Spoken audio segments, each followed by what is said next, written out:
What's up, duelists? You already know what it is. The first over-the-table deck video. I'm still working out a few of the things. I'm still working out the camera angle, the whatever. But you know what?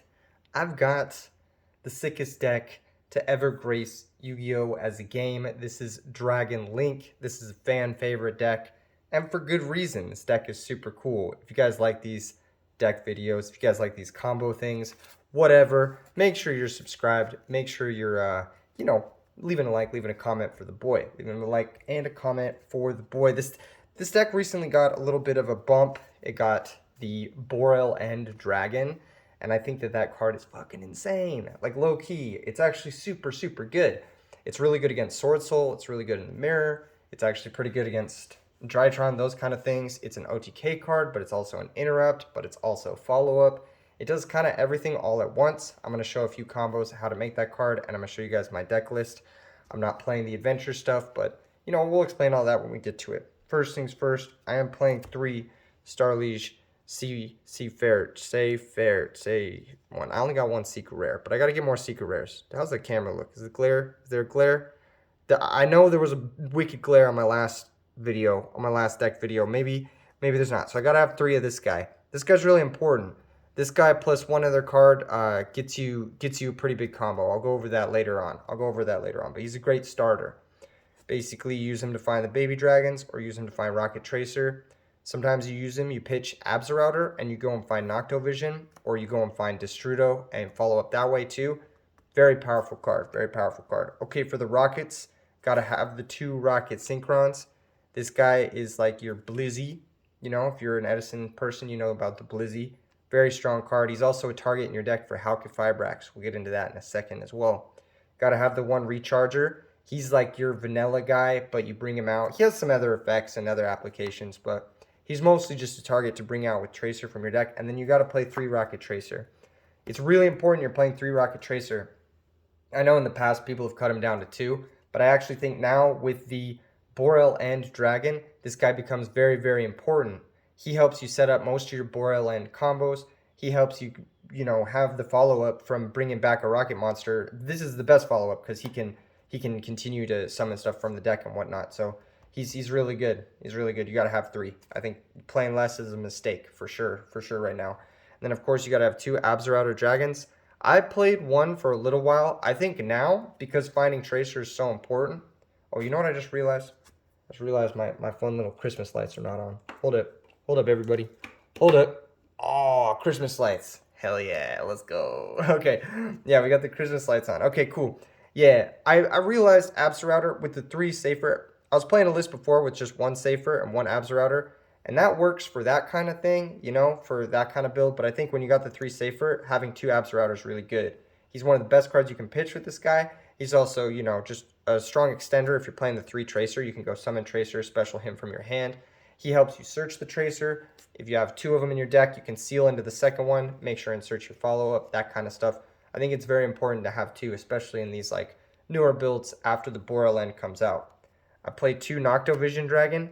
A lot of people like to play 3 of this guy. I'm only playing 2. There's a few reasons behind that. I think mostly it's because he bricks in some openings, whereas the other cards here don't really brick so much. If you already open Rocket Tracer or Safer, a lot of the times he's just win more, I guess. Drawing 2 of them is not the best. And he's not a starter, he's an extender. And I already have a lot of extenders. I'll get into that later on. But I had to cut him down to 2 just because I have other extenders that are pretty important. One of the extenders that I've got actually is the Destrudo. He's kind of like the third Noctovision slot. But I like him a lot more because I am playing the Halka Fibrax stuff. And when you send something off Ravine, sometimes you don't want to send Absorouter, or sometimes you open Absorouter, and you just want another high value thing to pitch. Maybe you don't want to pitch Safer. You can pitch this guy, and he's an extra extender to help you play through hand traps and play through interrupts and whatnot. And then another card that's pretty good out of the graveyard that I play is the Galactic Spiral Dragon. This guy's interesting. I think I might cut him in the near future. I think he's pretty good. Obviously, he's very good if you're trying to spam the board and do stuff like that. And he's pretty good with one of my extra deck monsters that I'm playing. But he's not very good on his own. If you open with him, it's just it's kind of a brick. Kind of like the Noctovisions and some of these other high level monsters. If you open with too many of them, they're kind of a brick. So I think I might cut the Galactic Spiral in the future. I'm not sold on it quite yet. I mean, it's very powerful. You can special it from your hand pretty easily as long as you found your like Tracer or your Seyfert or whatever. But if you can't, then he just kind of sits there. It's a good card to pitch off Chaos Space. Good card to pitch off Ravine. So I like him. I like him a lot. I'm just not sold on this slot. I am definitely sold on the Destrudo. I think Destrudo's fantastic. But Galactic Spiral, still working on that. Still working on that. And then, of course, to round out the dragons, let me see if you guys can see this all right. You got to have Chaos Dragon Pioneer. You guys can see that all right? You got to have the boy. I like the Secret Rare one. I think it looks pretty sick. Let me see if I can get it without the glare. Oh, he's looking sparkly, dude. It's one of my favorite arts. You see that ring light? You see that ring light? Nah, I'm just kidding. Yeah, the Chaos Dragon Pioneer, and then you got to have the black and white baby dragons. And these are the targets for Chaos Space in the deck. Okay, and these are all the dragon monsters that I play in my deck. My deck is 40 cards. I keep it pretty straightforward. The only one of these that's like kind of a tech that I think is not so necessary is the Galactic Spiral Dragon. You can probably cut him. I know a lot of people really like the Black Metal Dragon, the Red Eyes Darkness Metal Dragon stuff. I just felt like that stuff was a little bit too dirtily. The new errata for Red Eyes Darkness Metal Dragon is a little bit... It's not great. It's not great. I'm going to be honest. It's not great. It's awkward, right? It's hard once per turn. So, like, even if you have multiple Red Eyes Darkness Metal Dragons, you search a second one, you can't even use that till your next turn, and it just kind of rots in your hand, and I don't want that, you know? I want to be able to play everything from my hand. I want to be able to keep going through every interrupt my opponent has. I don't want to have cards that are going to restrict me into playing once per turn or whatnot. And that's another reason why I'm down to 2 Noctivisions as well, is because drawing multiples of them, it's like, even if you could summon both of them in one turn, you can only summon, you know, or you get what I'm saying. You can only summon once per turn, so I don't like having too many, like, once per turn effects unless it's like your guarantee, your starter, you know, your normal summon. So that's the dragon monsters. The next thing that you got to have is your hand traps. I think it's important to play hand traps in this deck. I know it's against my philosophy of playing board breakers. I do have a list of this deck that doesn't play any hand traps, but I think for this list, it's a pretty streamlined list. It's pretty straightforward. I play 3 Effect Veiler. I play 3 Ash Blossom and Joy of Spring, and then I got to play the 3 Infinite Impermanence. These are my hand traps. I think these are the best hand traps. Veiler, again, it's not hard once per turn. It's the most versatile. It stops the most bullshit things. Stops a lot of openers. You know, it stops normal summon Alubear. It stops whatever. Infinite Impermanence, similar. Infinite Impermanence also gives you a main deck out to Floodgates. This deck has a lot of OTK potential, so being able to just switch off a Floodgate is huge. You can very easily OTK by resolving an impermanence on a Floodgate. These are my 9 starting hand traps in the main deck. I think I would like to maybe revise this lineup here and there based off of different metagames. But as of right now, I like the Ash Blossoms. I like the Effect Veilers. I like that they're both tuners so that you can use them to go into Hauck Vibrax. I also like that, you know, they're just really solid generic answers. Ash Blossom, it's like the best hand trap. I think it's the best hand trap. It's unfortunate that it's hard once per turn.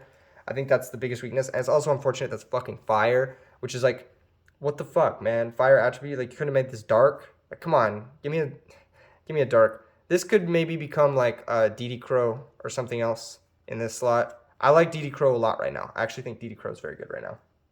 But yeah, not playing Nib in the main deck. We'll get into the other hand traps in the side in a bit, but these are the 9 that I'm main decking. As far as like other cards, not decks, that help you go second, you got 2 Triple Tactics Talent. You got to have these. I actually think this card is fucking insane. This is like one of the best cards in the game right now. It's actually so good. What this lets you do is it just lets you like steal shit, go into your Borrelend, and then OTK. Your opponent has Mirror Jade, they activate it. They have Guardian Chimera, they activate it. You take it, you OTK them. It makes it so that the Despia players have to set up a little bit more than usual, and you are constantly threatening them with this card. This card is very important. I would always main deck at least 2. I have the 3rd one in the sideboard. We'll talk about that in a second. But yeah, going first, I like to have 2 in my deck. Going second, I basically like to have 3 in my deck. But this is for sure one of the best cards. If your opponent's not activating monster effects on your turn, then you're winning anyway. So, you know what? That's why you got to have it. And then, of course, the one Called by the Grave. This helps you play through hand traps. It just trades 1-for-1 with a lot of stuff very easily. It's also a nice interrupt on your opponent's turn if they you know, or on your turn, if they like go branded in red, you can chain call by, target the card that they target with branded in red. I think that's nice. It's a nice way to interact with branded in red on your turn. And yeah, those are the go on second cards. And then of course the spell cards. You got to have the 3 quick launch. This card's very broken. It's not hard once per turn. It's not even once per turn. It's you know, just E-Telly for a rocket monster. This card is a 1-card Chaos Ruler, very powerful. And then of course you've got 3 Chaos Space, another very powerful starter card for this. You've got the 2 field spells, 1 Boots Extra Launch and 1 Dragon Ravine. You'll need to play one of these each because you can tutor for them very easily using your powerful Link monster effects. And then I have this card, which had fallen out of favor a little bit in the last, you know, 6 months or so, but I actually think it's very important, and it's going to be the basis of a lot of the combos I'm going to show in today's video, and that's 2 World Legacy Guardragon. This card is very, very powerful. Some of the combos that I'm going to show you are, you know, 2-card Borrelend dragons. One of them involves Safer, and one of them involves Tracer. So Tracer plus this, or Safer plus this, is Borrelend plus follow-up, and I'm going to show those combos in a second. Let's do the extra deck. Let's do all the, you know, the side deck shit too. Again, hand traps, they change meta to meta. You got to just like read your local meta, read your regional meta, whatever. But as far as the main deck goes, I'm really happy with this 40. I don't think there's ever a time where you don't want to play the triple tactics. These cards are, they're god cards in this deck. Like this is just the best card in the deck. But there are times when maybe you don't want Ash Blossom or Imperm or whatever. Extra deck, it's pretty standard. There's like 1 tech slot pretty much. I got the Striker Dragon and the Guardragon Pisty. You got to have these. These are Link 1s. They help you combo off. You know, Striker searches the boot. Pisty is basically a free special summon, free Monster Reborn. I have play 1 Seal. You don't need 2. You usually win the game before the second one ever comes up. If the second one does come up, you probably fucked up somewhere. That's usually how it goes. Okay, so these guys are good. And then I play IP Masquerena. This is kind of a tech slot. You don't need it. But I like it. I like it as like just an extra interrupt to go into. Oh, one thing I was going to mention is the Galactic Spiral Dragon. I was actually thinking about playing Fairy Tale Snow in that slot. I'm not sure if that's like the best use of it because I can't send Snow off of Ravine, but I think Fairy Tale Snow is like just a better card in general if you like mill it off Chaos Ruler or whatever. But yeah, back to the extra deck. Gotta play Dark. Dark's very important. He helps you counter like, you know, your opponent's graveyard stuff. He floats, so you can go into him on your like M boards, guarantee you a little bit of follow-up in case your board gets broken, that kind of stuff. I gotta play the Quad Borrel. Gotta play this guy. He helps you extend your combos and on the Borreload Savage Dragon. Gotta have him. Very important. You gotta have Romulus as well. Dragoonity Knight. Romulus, he searches the Dragon Ravine. You can make him with DD Crow. That's pretty cool. It comes up occasionally. You can also make him with the Flow and Ease monsters if you steal them with the Triple Tactics talent. So something to keep in mind. Very, very important, the extra deck stuff. He is a wind. You got to be careful. You got to make him early on before you get dark locked. Same thing with the spheres. You got to make him early on. All right, and then of course, Crystron Halqifibrax. This guy is insane. I'm surprised he didn't get banned. This card is very broken. Very, very broken. It enables a lot of degenerate combos. It's a free, like, you know, summon from your deck. I don't play any of the Tuner Synchro monsters to summon back on your opponent's turn, but you could very easily do some stuff where you, like, instead of, like, the IP, you could play, like, Shooting Riser and then send Snow off that and then not play the Galactic Spiral. And that would actually be, like a solid option for this deck, I think.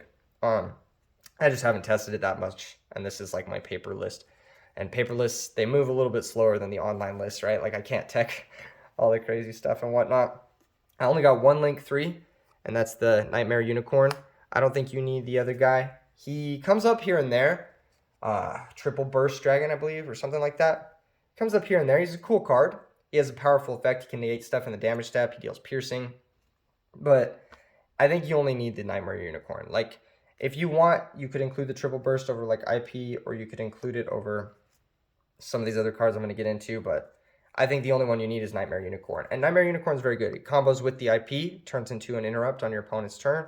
And also, I like the effect that if it's co-linked, it draws a card, you know, that kind of stuff is very powerful. You got to play Access Code Talker. I just picked this guy up today. Very happy to own one finally. Very powerful, very, very powerful effect.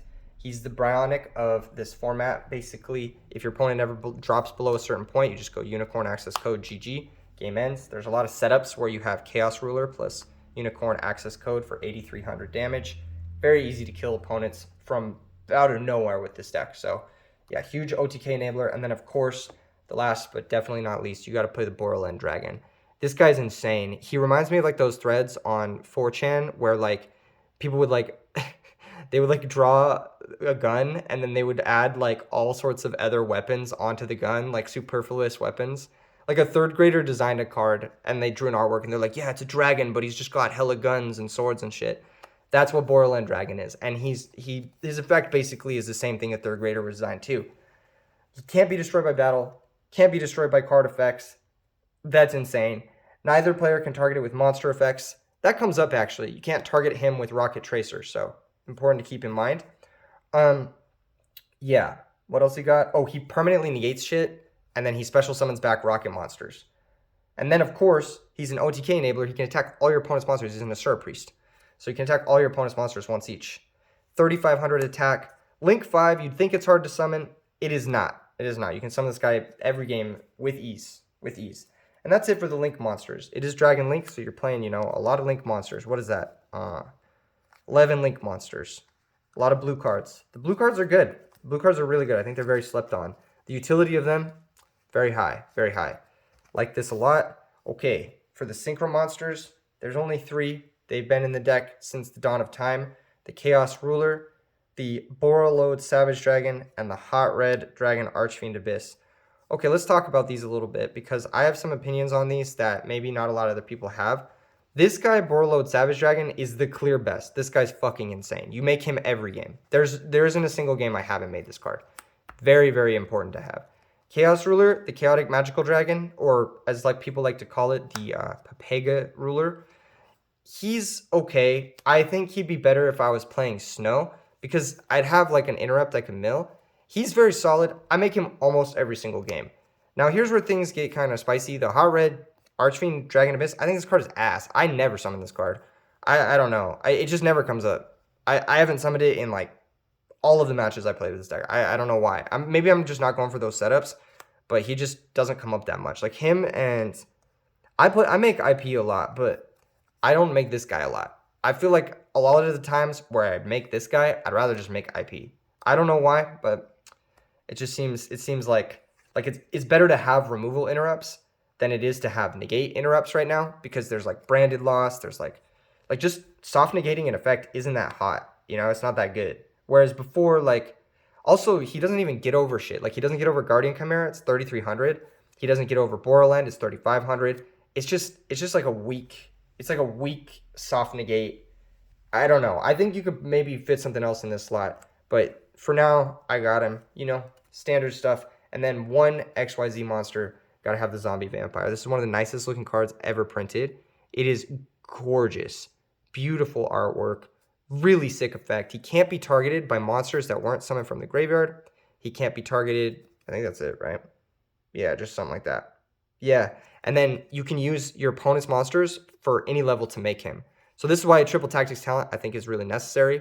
You take your opponent's level 2 monster, level 3 monster, whatever. You take their Guardian Chimera, it doesn't matter. You can overlay your Chaos Ruler or your, you know, Galactic guy or your Savage Dragon even in to make this, which is really solid. You could also use Chaos Dragon Levianeer to make this with any of one of your opponent's monsters.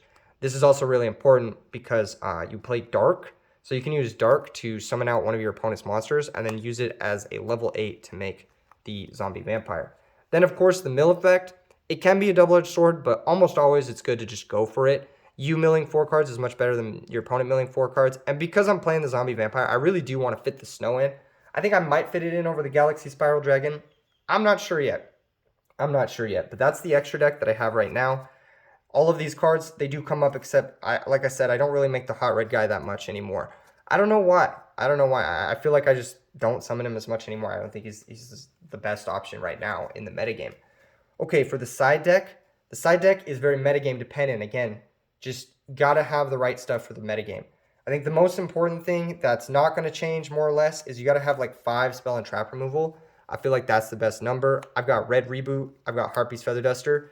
these two are like the best spell and trap removal because it's like IOTKU, IOTKU. And this deck has so much OTK potential. It can easily deal like 10,000 damage. And then, of course, triple Cyclone. I think Cyclone is the most versatile. It doesn't require discard. Oftentimes, you need your resources to play through a bunch of different interrupts, a bunch of different, stuff on board. So I think the Cyclone is the best one. I don't really like Twin Twisters. I like that Cyclone banishes cards. It's a very high upside. The 1,000 life points, it can come up. It can come up. It can put you in a weird spot sometimes. But usually, it's just good to have a nice little answer to things, and you don't have to discard your hand and whatnot.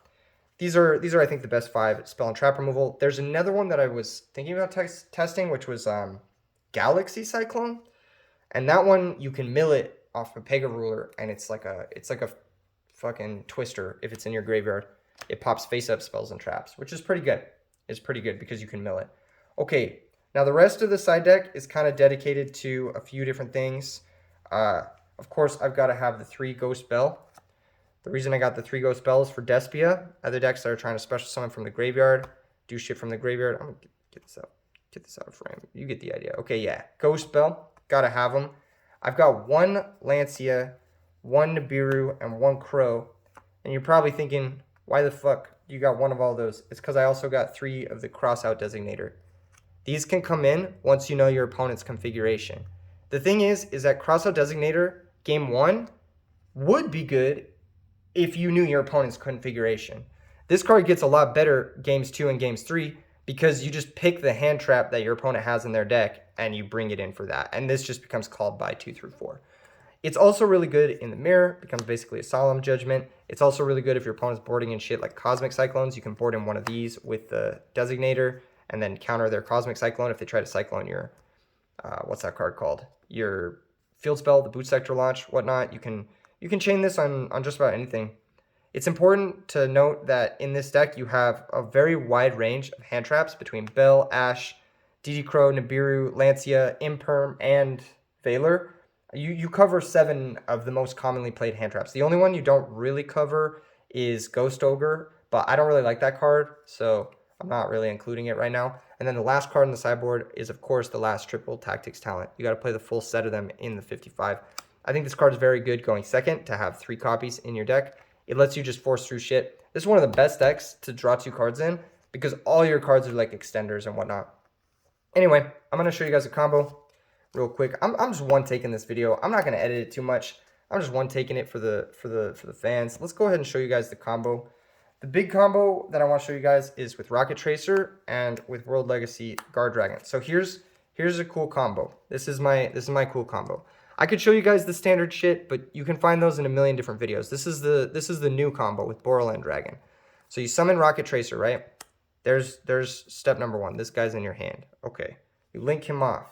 You make Striker Dragon. This is actually a good moment because your opponent sees that you've normal summoned. If they have Ash, there's a chance that they actually Ash the Striker Dragon. There's a chance that they actually stop you here, which is great for you. Because if you have World Legacy Guardragon in your hand, you want to be able to make sure your Tracer effect resolves later in the combo. If they Ash you here, you're up your life. If not, then you get Boot for follow-up, which is very nice too. Now here you activate the World Legacy Guardragon, special summon back Rocket Tracer. I'm not even sure exactly how this is all looking on the camera right now. I'm like sort of like leaning over trying to figure out if this even looks nice or not. But yeah, you summon out the Rocket Tracer, you link these 2 off into Crystron Halqifibrax. This is important. You got to do this before activating the Tracer effect. And then it's also important because you're spending 2 resources. Basically, Striker Dragon is a 1 resource card, and Rocket Tracer is a 1 resource card to make Crystron Halqifibrax. And this gets you 3 resources because you get a Link 2 basically and a tuner from your deck. And the tuner you want to summon from your deck is Rocket Synchron. You got to summon Rocket Synchron here. It's very important. Then you link off the Rocket Synchron into Guardragon Pisty. And thanks to the effect of World Legacy Guardragon, you can move the Pisty over so that both the Halqifibrax and the Pisty point to a zone. This is very important because the Pisty's effect can only be activated if you got 2 dudes pointing to a zone. Then you go Pisty, bring back the Tracer. Tracer can pop the World Legacy Guardragon. And here you can do a couple different things. Oh yeah, Tracer pops this. You summon out the Recharger from your deck, wherever that boy is. Let me grab him real quick. Sorry, I'm doing this in one take, so it's kind of just like it's low effort, but it's showing off the combo. At this point, you can do a bunch of different things. So with just Tracer and just, this is in your hand also. With just Tracer World Legacy, you get 5 bodies or 5 resources, and you get a boot sector launch for follow-up. From here, you can either choose to try to make a Chaos Ruler and get lucky, and basically try to mill a light monster. Because if you mill a light monster, you can do a little bit more. But you could also just, you know, like fucking do some other shit here. But you could also, yeah, what was I saying? Oh yeah, you can also just go straight up into the Borrelend because you have 5 bodies. So for just Tracer and World Legacy, you get Boot Sector and Launch, and you get Borrelend Dragon. And you end up, like, let's say you did that with your starting hand with just your 2 cards. You have 3 more cards in hand. These are actually really solid because Borrelend Dragon's going to get you another body, right? It's going to get you another body every single turn. Boot Sector Launch is a soul charge because now your graveyard is stacked. You have Synchron, Tracer, and Recharger all in your grave. So you have 3 great names. So this is a soul charge. So you end with soul charge plus this guy who summons and negates every turn, permanent negates, and is an OTK card, and is a towers. I think it's a really solid combo. It's a way to do it with just 2 cards. Okay, cool. That's a sick combo. I want to show you guys a similar combo with Starliege Safer instead. So let's say you have World Legacy Guardragon and Starliege Safer. This is the main shit. I might even forget this combo. It's pretty important to know this one though. Basically, you just want to get to the point where you have Tracer and then Tracer makes Hulk. So you normal summon Safer. You actually launch this guy, I think. You make, or you search Tracer, I believe. Yeah, I think you search Tracer here. Then you World Legacy Guardragon, special summon this guy back, link him off into Striker. Where is that guy? It's going to be a lot of the same cards. Search Boot, special out the Rocket Tracer. Did I fuck up here somewhere? I think I did. I think I fucked up here somewhere. God damn it. What is it? How did I mess this up? Oh no, I didn't mess this up. This is right. This is right. Okay, cool, yeah. And then once you have these 2, you go Hulk. And then, yeah, this is the same thing. This is the same thing, basically. Hulk special summons out the Rocket Synchron. Rocket Synchron links off into Guardragon Pisty. And then you move it over with the World Legacy. And then that special summons back the Tracer, or Pisty summons back the Tracer. Tracer pop the World Legacy Guardragon. And you special summon out the Recharger from your deck. And then you have the same exact position, except this one is slightly different. The Boot Sector launch is in play. But you can do this play either way. As long as you have the World Legacy Guardragon and the Safer, or the World Legacy Guardragon and the Tracer, you can make this play. And I really like this play. I think it's a lot of fun. There's a lot of really fun combo lines in this deck. You just got to play it to figure it all out. You know, there's a lot of ways to get to 5 resources to make the Borrelend. And Borrelend just kills people. Like, if you can set up Borrelend plus Savage, there's a couple different setups for that as well. And you're golden, you know? You're big chillin'. Where did I put that guy? He's in here somewhere. There he is. Yeah, show him off one more time. Anyway, if you like this video, make sure and leave a like, leave a comment, subscribe. I'm going to do more over-the-table stuff. If there was something wrong with this one, let me know in the comments below. Love to hear your guys' feedback. E3 Yu-Gi-Oh! Signing off. Peace out, everyone.